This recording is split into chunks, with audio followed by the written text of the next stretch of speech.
Gandang gabi. Karating ko lang galing palengke. Ako, napakamahal ng bilihin dito sa Talipapa, dito sa amin. Alam niyo kung magkano ito? Dalawang carrots lang at saka isang repolyo. Nakita ko sa inyo kung gaano kamahal ang bilihin dito sa amin. Ito lang 112. Ito lang yan. Liit lang itong cabbage na to at saka itong carrots. 112. Kaya sabi ko, napakamahal ng ng bilihin. Nagluluto ako ng may sabaw. Prepare ko na muna. Basan ko itong chicken na aking binili sa Talipapa. Wala na masyadong tao sa Talipapa. Dati nung ako yung nabili dyan mga nakakaraan, marami ang titinda ngayon eh.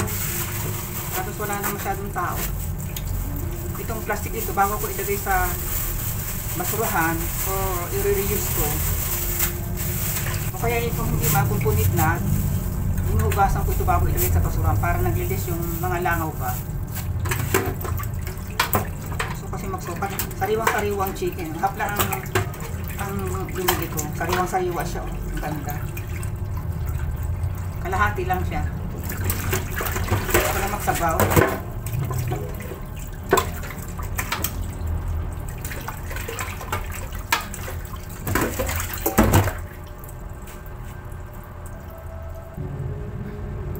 Namasin ko siya sa asin.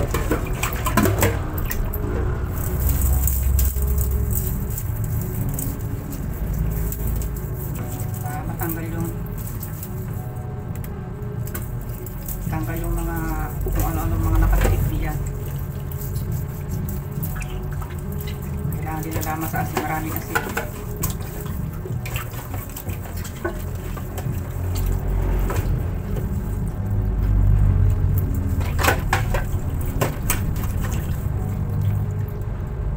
Sariwang manok na ito. Kaya pa nabili ko ubos naman ang manok nila. Paunti-unti lang kanilang dinidisplay. Siguro para hindi malamig pa nga siya. Hindi nawawala yung lamig. Kasi kailangan talaga ang meat nakalagay sa freezer. Kasi malamig pa. Kaya pala yung seller doon yan, pagdala-dalawa maglabas ng manok.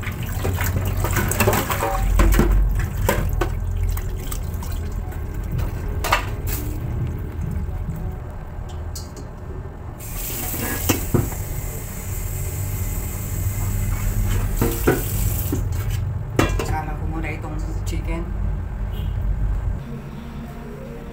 Lagyan ko ng tubig para pakulan itong manok. Lahatin ko na.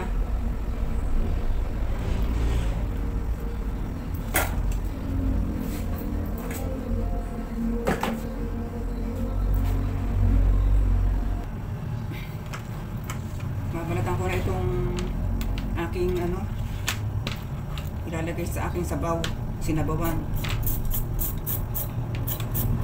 Ay.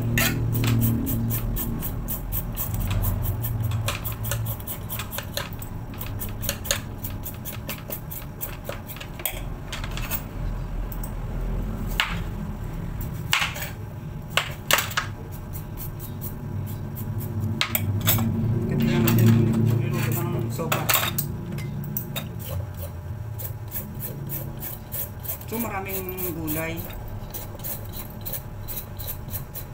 Grabe ang bilihin ngayon. Ewan ko sa ibang bagay. Ano pinanood ko na vlog sa Canada, mahal din ang bilihin. Pero mas mahal pa rin dito sa atin. Grabe ang mahal ng bilihin sa atin. Babalatan ko na muna itong cabbage, ang liit lang nito. Dalawang carrots. Imagine dalawang carrots, 112. At saka isang cabbage na maliit lang. Ito lang, 112. Grabe. Kaya kailangan talaga yun. Hindi pwedeng isa lang kumakain sa pamilya. Kailangan ay ang cabbage ikalahati lang. Tama itong kalahati. Ito namang kalabasa.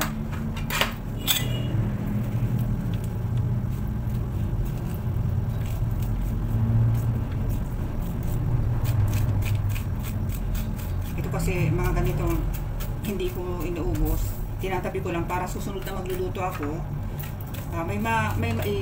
May magagamit ako. Ang ganito kalaki guys, dito sa amin, 20 pesos na ito. Ganito lang kalaki, 20 pesos na yan. Kaya kailangan talaga marunong ka mag-budget ng mga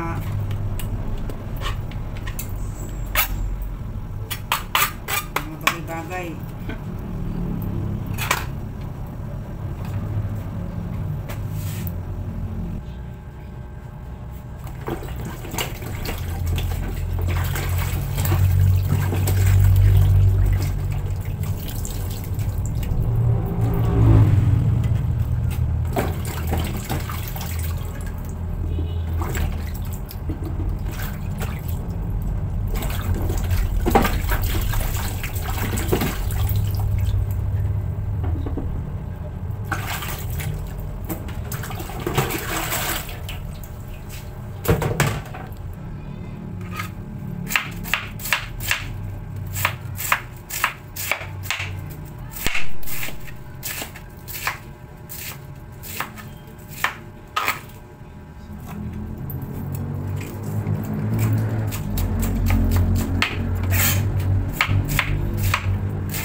Mata sa paghiwa ng sibuyas. Kapag ako naghiwa ng sibuyas talaga naman, hilam na hilam ang mata ko.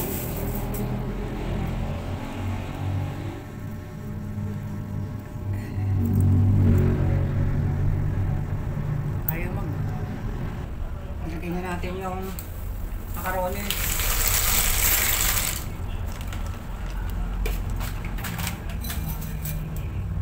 Tsaka spaghetti noodle. Kasi parang boring kumain ng sopas kapag puro macaroni lang. Hinalo ko yung macaroni at saka yung spaghetti noodle. Para lambutin ko lang yung sahog, i-add ang gulay.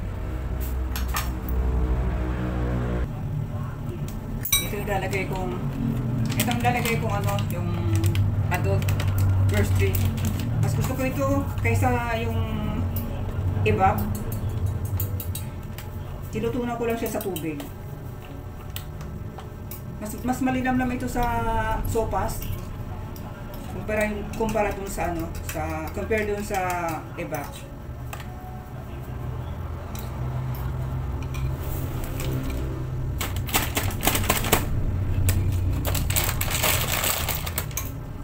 Siyang pabababain para madali siyang i-mix. Ilagay na natin yung gulay. Kunahin ko mga tumatigas. Carrots at saka kalabasa ito.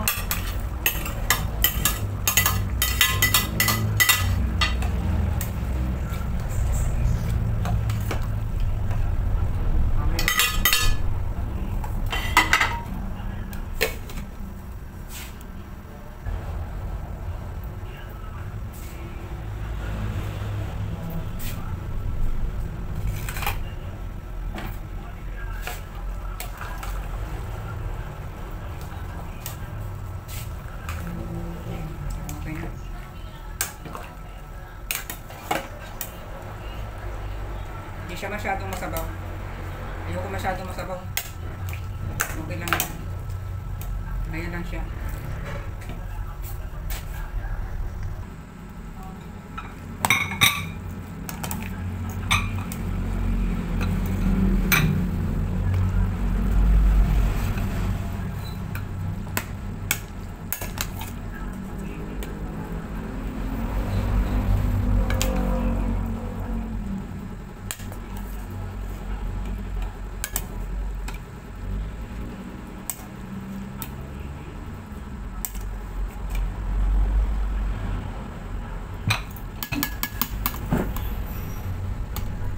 Tayo guys. Kain tayo guys. Kaluto na rin ako. Ang aming sopas. Pag nagsopas ako, hindi masyadong masabaw. Ito na ako magsopas. Ito na. Ayan lang yan. Hindi siya masyadong masabaw. Kain tayo. Ito ang aking sopas.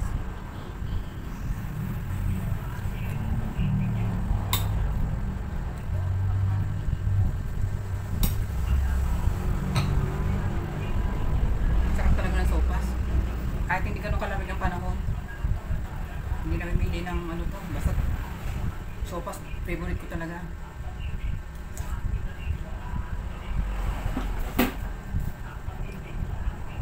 Ginawa ko hinalo ko yung macaroni, yung elbow at saka yung spaghetti noodle, pinaghalo ko para ganun kainin. Ay, hindi boring kainin.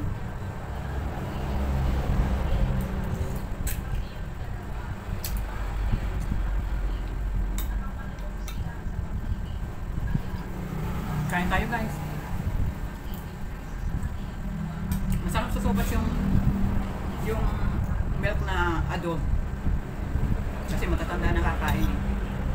Nilalagay ko talagang milk, yung adult, yung first 3 ang ginagamit. Maninang na compare dun sa ano, sa iba.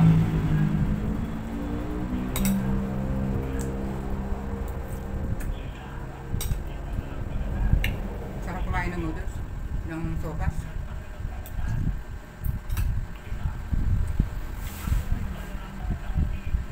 Kain tayo guys. Kain po tayo.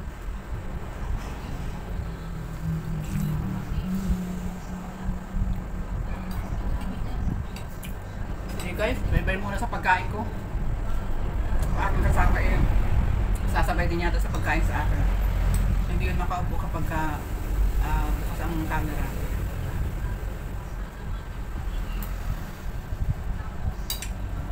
Sarap talaga.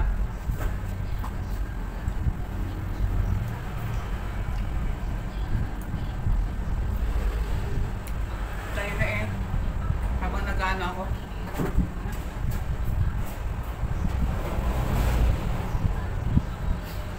Akala ko hindi ko pa napapatay ang nasasara yung ano, yung tawag din valvula.